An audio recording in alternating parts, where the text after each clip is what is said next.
because of Veil of Summers, uh, Jason can't. If a green mana is available for Alan, he can't willy nilly just try and tendrils uh, Alan out. All right, I'm gonna let the players know they can start. They seem ready. All right, guys, you can start. Good luck. All right, Chancellor So to start the game. Chancellor's also a big game. It looks like they're both on 5 cards. Do I have this right? Let's check in with the players. Oh no, Jason might. It looks like Jason has 6 cards. Same I think RFH, Alan 19. took a couple of mulligans though. Did both of you take mulligans there? Yeah, I'm at 5 and he's at 6. Gotcha. Thanks, guys. Yep. All right, so a Bloodstained Mire to start the game. Alan on the play. He fetches immediately. Who mulliganed? So Alan went to 5, and Jason went to 6. Yeah, I mean, I think in open deckless territory, it's expected that mulligans are going to happen. You know what you're trying to line up, right? Yeah, absolutely. I think that Chancellor. I think one of the best draws for Alan on the play is probably a fast Echo to make up the mulligan and then to continue to storm off. So he's going to run this pedal into the Chancellor trigger, and it looks like he's going to pay for it. And he does, and then he just passes the turn over. So, oh no, he doesn't. I apologize. He doesn't pass the turn. I thought he gave the gesture to pass it over. So he's just pedal into Dark Ritual. Are we going? Are we doing it? Wishclaw Talisman. Okay. Dangerous to give your Reanimator opponent a tutor. So we'll see if he cashes in the last mana that he has. Looks like he's thinking about it. So he has 1 card left in hand. What is he possibly going to look for with this Wishclaw Talisman that makes this worth it? I think if his last card is either Echo of Eons or an LED, he just gets the other half and Time Twisters. Right. That's good. I don't think he has the requisite mana to do anything else. Like there isn't like an ad nauseum line. So I think it's got to like his way to win this game is to just draw a fresh 7 after you already have a storm count of what 3. He'll play LED. He'll play Echo. That's storm 5, and then hope to have a kill. LED into. Oh, I missed what that card was. Yeah, Was so that Echo? Yeah, Echo Beyond. So he's got Okay. storm 5, and so he's looking to draw into a turn 1 kill. Okay. And with the Chancellor out of the way, so it's going to be tough though. He's going to need a really good 7 because he has no mana floating, and he's already used his land drop. Obviously, it's turn 1. So the tax of that Chancellor could be a difference maker because he's going to need to open on either a Petal, a Chrome Mox, or have enough to make Metalcraft for Opal. But if he's got Metalcraft for Opal, then he's going to have one of the other rocks to provide the mana, unless it's double LED. So double LED Mox Opal could give him enough mana to generate something, to get something going. He's already, now that he's used his Echo, he doesn't have access to another Echo line unless he Burning Wishes, which is going to take a bunch of mana off the top before cracking LEDs anyway. So ideally, I think he's looking to open up a bunch of 0 drops and then have enough to tendrils, but it looks like it was none of that, and he just passes the turn. So now we know hang on. We're getting a raid here. Legacy Pit raiding us. What's up, Legacy Pit people? We're in round 4 of our NYC Eternal Championship bracket, and this is the finals. This is the championship. So you're here at the perfect time. You're also catching it in a matchup where it's a lot of gas and no brakes. So it's TES versus Reanimator.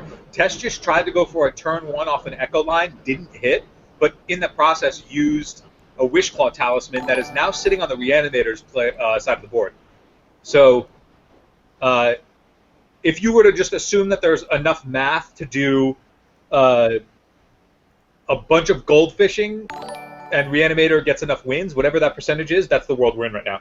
So Jason's going to crack his Verdant Catacombs, go to 19, and we're going to see if Alan even gets to untap. We're getting another raid here. Thraben U raiding us. What's up, everybody? We're in the championship round of the NYC Eternal Championship bracket. You're Side, joining at the perfect time.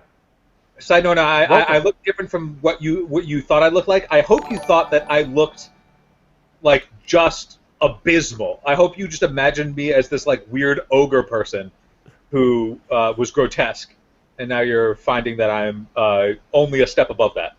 Yes. So both of these players have fought hard to be in this match that they're in right now. Specifically, Jason had to fight back to be in this championship round. Oh, what card was that? Oh, that was Entomb. Okay. So this is a key match. Yes, Thraben, you. Thanks for the follow and thanks for the raid. Awesome to So have you here. he did give the talisman back, so we can just assume that this game is going to be over here, because we got a Grizzlebrand coming to play off this Reanimate, and knowing that the coast is entirely clear, he can go for a kill here off of the Tendrils because he doesn't have to fear Veil because there's no green man on Alan's side. So, Yep. a game one that looked as though Alan might have had a path to a turn one on a multi 5. But whatever his 7 was, it didn't quite pan out, and we're now going to be seeing what is likely to be just a clean kill from Jason. He's already showing us the Children of Corliss, so he's going to gain back a bunch of life. Every reanimation spell now will convert essentially 14 more cards, so he's going to just draw his entire library. Yeah. A little bit of lag on Jason's side. Sorry about that. That'll fix itself. Alan, and the true gentleman he is going to let Jason draw every one of those cards rather than scooping it up. So there are no secrets. He's gaining no information by letting this play out because he knows the deck list. So he's just allowing Jason to have some fun. I mean, there is like the narrow chance, I guess he doesn't do it, right? What's the percent of that? Like 1%? The narrow chance that he punts by not killing him after drawing his whole deck? Yeah, that percentage. He's got the Corliss, and it's like every reanimation spells trades for 14 cards at least. Yep. So, because every Children of Corliss gets successful sequentially. What's the S word I'm looking for? Every Children of Corliss gets better after the first one. Right.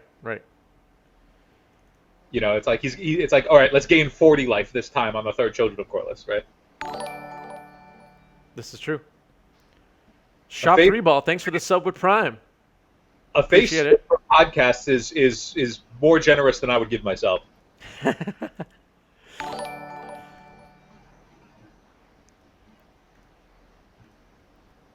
You just had a new episode of your podcast come out today, didn't you?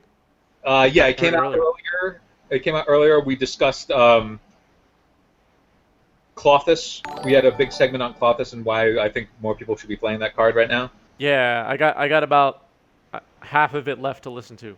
Of course, we have a whole segment. I'm like, yeah, I think more people should be playing Clothis as we're watching a Reanimator versus TES matchup. So we have an exciting announcement with all of you here, and thank you everybody who's now tuned in from all the raids and new followers and new subscribers.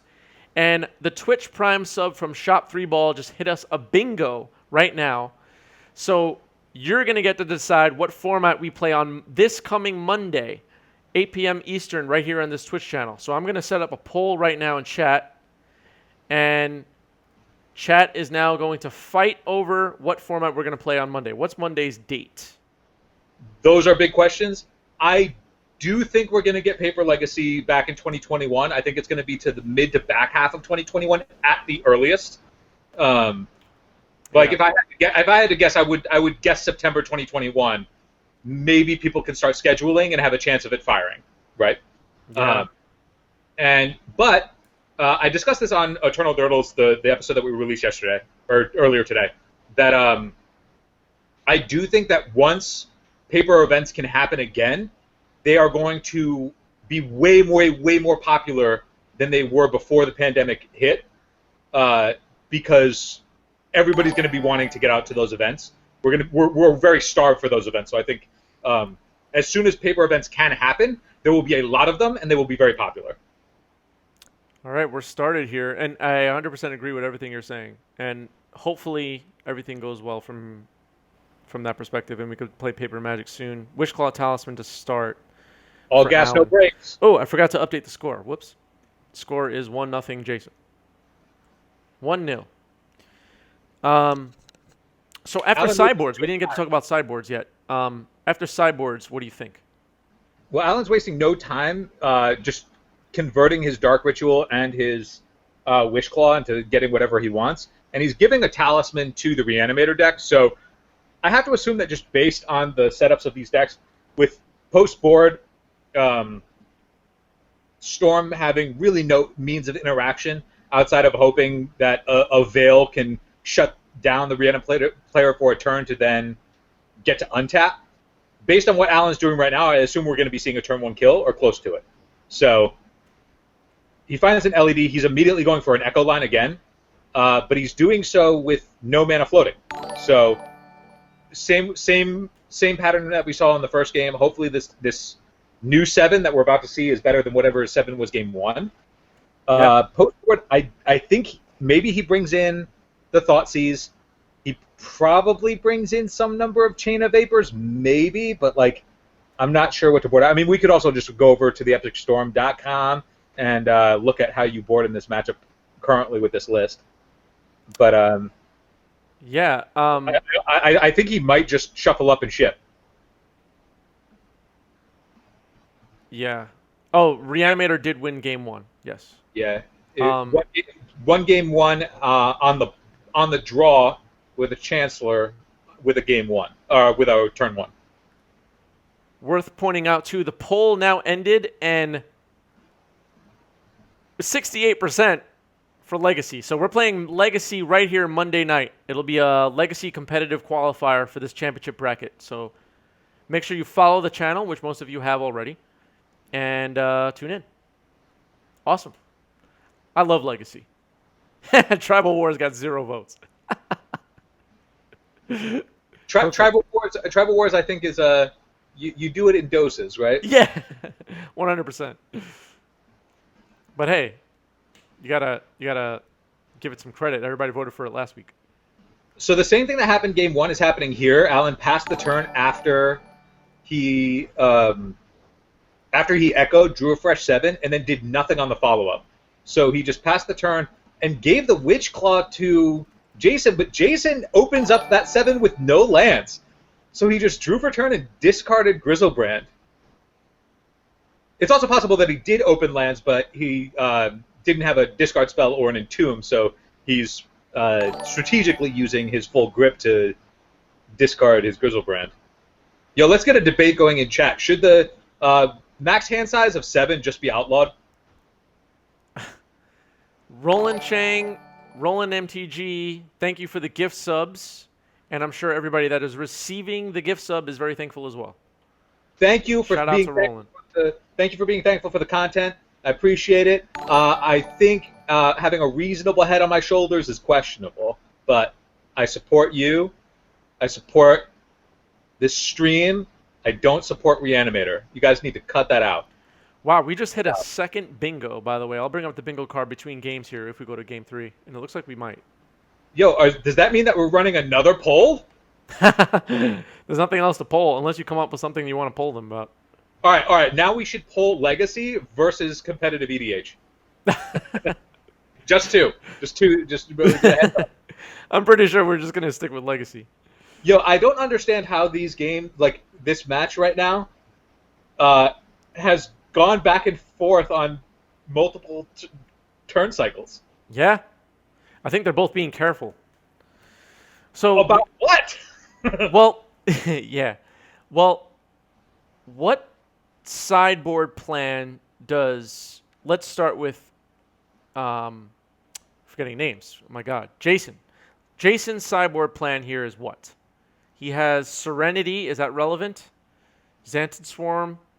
I mean, Coffin Purge. Is that relevant? I think both of these deck lists have no interest in boarding against each other. I think You think so? Yeah. I think they shuffle up their main decks and pass it back. Oh, right. You said that earlier, yeah. I mean, it's possible that there's some maneuvering for this game is about speed, so it's possible that like Alan boards out like a ponder for a Thoughtseize or something like that, you know. But there's nothing really meaningful in either player's sideboard for this matchup. Burning Wish for Alan. What is he looking for? So he tapped off green, so I assume he's getting a Thoughtseize. Oh no, he's going to get the Echo. Okay, he tapped off green to put himself down on Veil, which is a way to stop a Tendrils kill off of from Jason's side. But it makes sense that he's just going for an Echo if his hand is trash right now. LED. He's likely going to crack that. Yeah, if we ever do competitive EDH, which I definitely hope we do, I would love to play some Highlander of all kinds on this channel. We're down to do casual formats, so make sure you let us know on Twitter when we do polls there. Let's be real. If we did competitive EDH on this stream, you know what we sleeve up? What? You know who your commander is? Mine? Yeah, do you know who your commander would be? No, I have no idea. Yeah, well, you should. It doesn't matter because your companion is going to be Luris. Oh, yeah. You're probably right. Yeah, how about we just play Underworld Breach again? All right, so we got an Echo line happening here. Man, these Echo draws have just been not panning out well for Alan, and he's showing that in his draw he drew 3 lands, a Rite of Flame, and an Ad Nauseam. If that Rite of Flame was a Dark Ritual, he would have had the requisite mana to Ad Naus. Right. He was short a mana off that hand that he just showed, and I think he tapped the Rite of Flame, signifying he was like, if this was a Dark Ritual, you're dead. Yeah, exactly. If you use Luris, you can use like Esper or someone said ban Rite of Flame. Phil and Win wants to know, would your commander be Vito or Lazav? Unfortunately, I feel like my commander needs to be. Well, how does companions work with your general? Your companion has to be in the. Yeah, it has to match your commander's colors. Yeah. Yeah, so I can't play Lazav with Luris, can I? No. Wow. I guess Luris is going to have to sit this one out because I'm not about to abandon my boy Lazav. All right, drawing back up. For real, though, if it's competitive EDH, it's probably what, Baral? I have no idea. I don't have a clue. Can you play Leovold? I would play Yeah, Leovold. play Leovold. Yeah, of course. Why not? I would do Leovold. Just play like a bug control. There isn't a commander where you can use Luris as a companion in the Breach colors? What do you mean? Breach is red. Let's play Child of Alara. Trust me, you want 6 CMC to Ferry? No, What? we want to be playing Niv Mizzet Reborn is what we want. Oh, there was like a commander to Ferry. I totally forgot that existed. Leovold is banned in Commander? What? I didn't know that. Sorry, Too I powerful. screamed. Way too OP. No, we literally have no idea what competitive EDH looks like. Which is why it would be perfect if we played it. And you should vote for it. Phil and Win, what commander would you choose? I'm curious. Yo, dude, I am still just at a total loss as to what is happening. Alan and Jason are playing draw go with each other. I know, yeah. Echoes. I don't understand. They both know their deck list. They both know they can't interact with each other. I am at a loss of words. Well, that's a Wishclaw Talisman in play, by the way, for Jason. Jason, what are their ways of stopping each other? Well, there are none. Well, other than discard. Jason has discard, yes. There's some amount of discard for Alan. The main point of interaction that Alan has is Veil of Summer being able to shut down a Tendrils line. So if we go through all the motions, and even off of a discard spell, if Jason goes for a discard, fire off a Veil, that time walks the turn, you get to untap, and then you can go for a kill. So that's valuable, but I guess that Jason's hands just weren't lining up because he discarded that Grizzlebrand after the initial Echo, but then didn't have anything to follow it up, and then another Echo happened off of the Burning Wish. Yep. And now we're going all for it here. We have a Faithless Looting that's, putting cards into different zones, but he also just has a tutor on the table. He's got a 1-mana tutor sitting in play if he wants to use it. He's not used it yet, but it looks like he's not even going to put a Grizzlebrand into play. So that Lotus Petal either represents Veil or this game is over.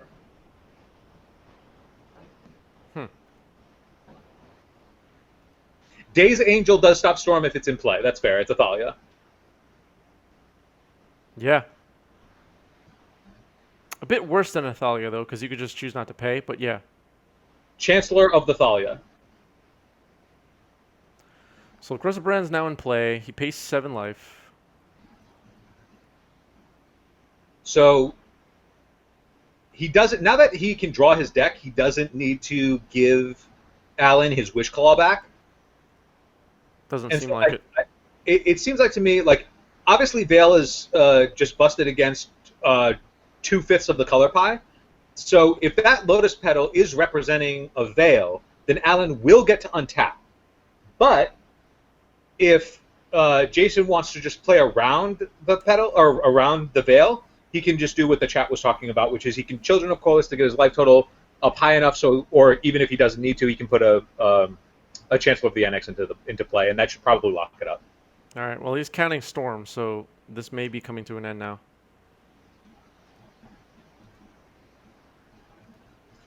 So if he puts Chancellor into play to play around Storm, then he's got to spend 2 mana veiling it on his turn. And I don't know if his hand is set up to kill through that.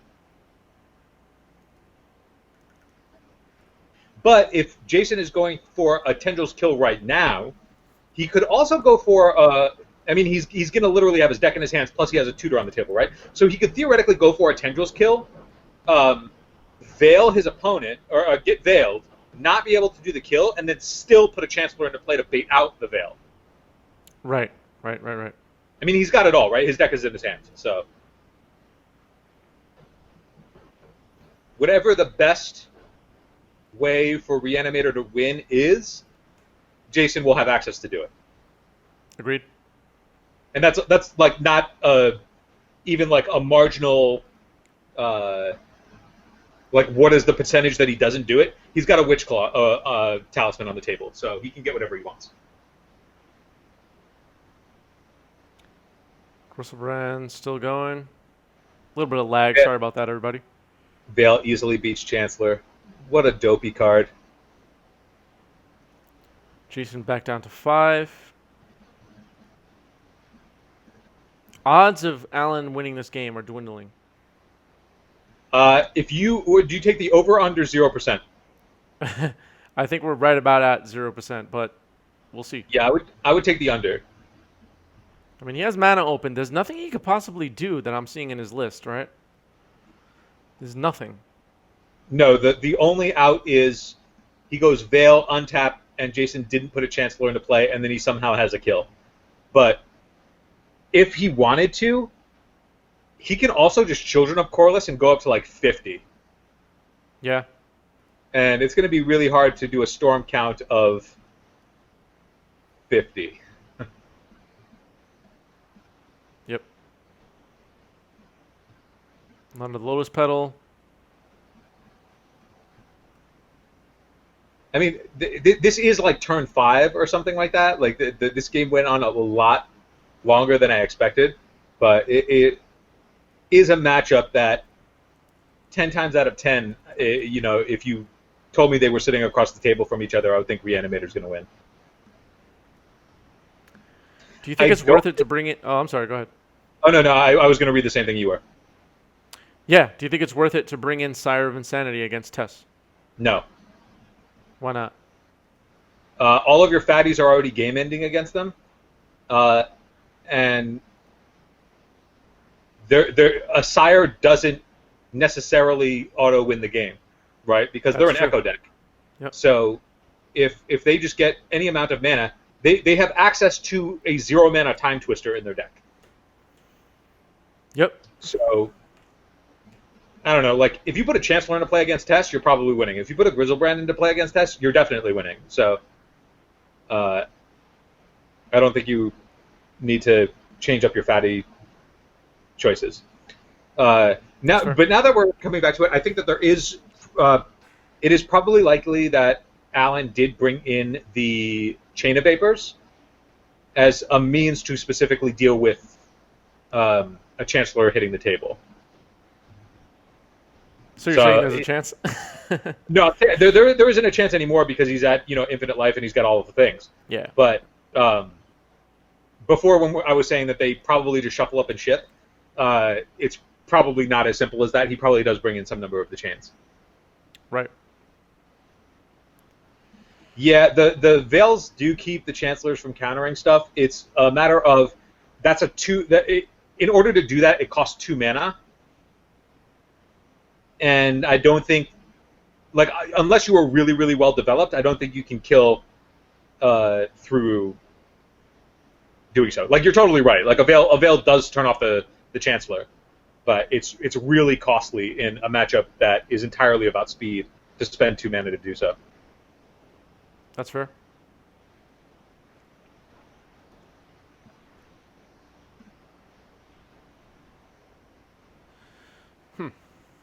So now Rowan tapping mana.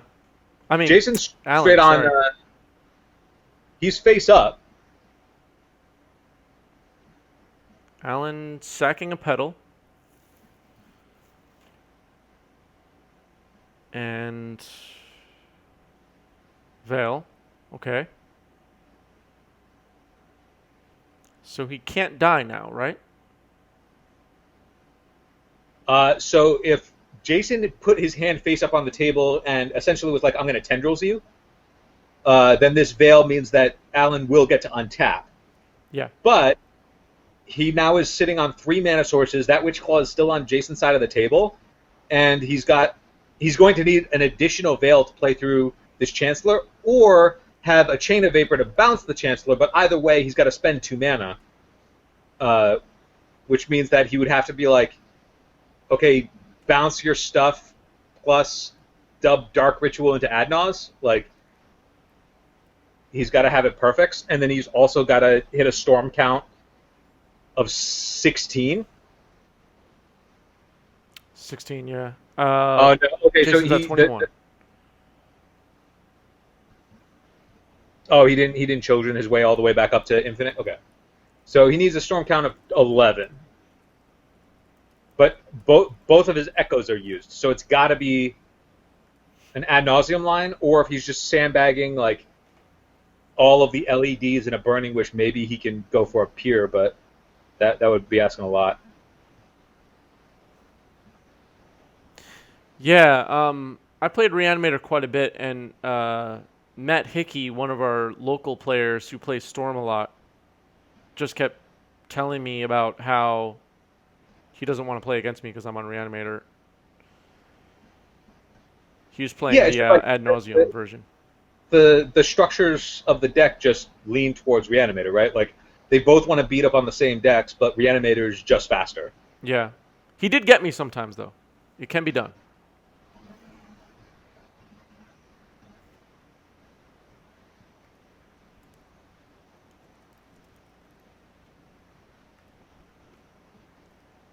So I'm curious as to what Jason's shuffling his deck. Something is still going on.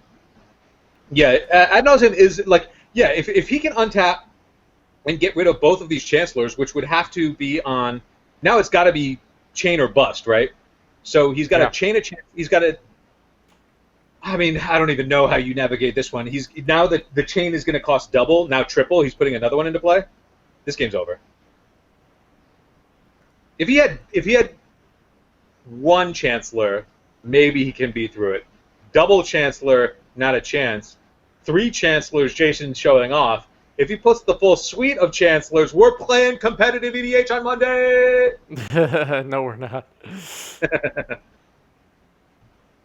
Yeah, do you know what a group of Chancellors is called? Like what the proper name for a Chancellor is called? Chancellery. No, it's called a trinosphere of chancellors.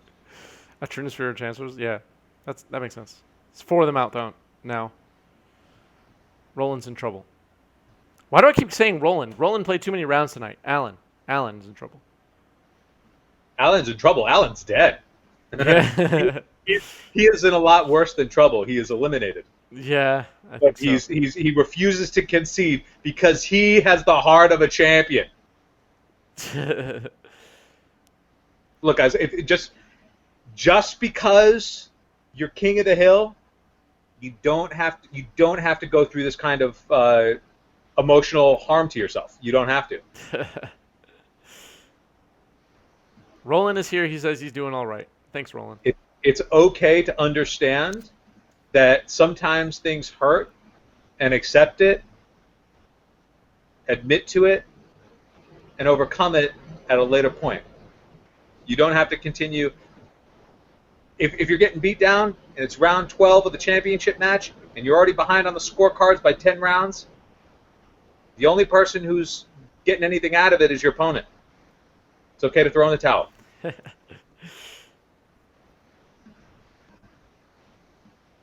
Phil Nguyen pointing out that we have strict rules about tapping your lands in the same direction.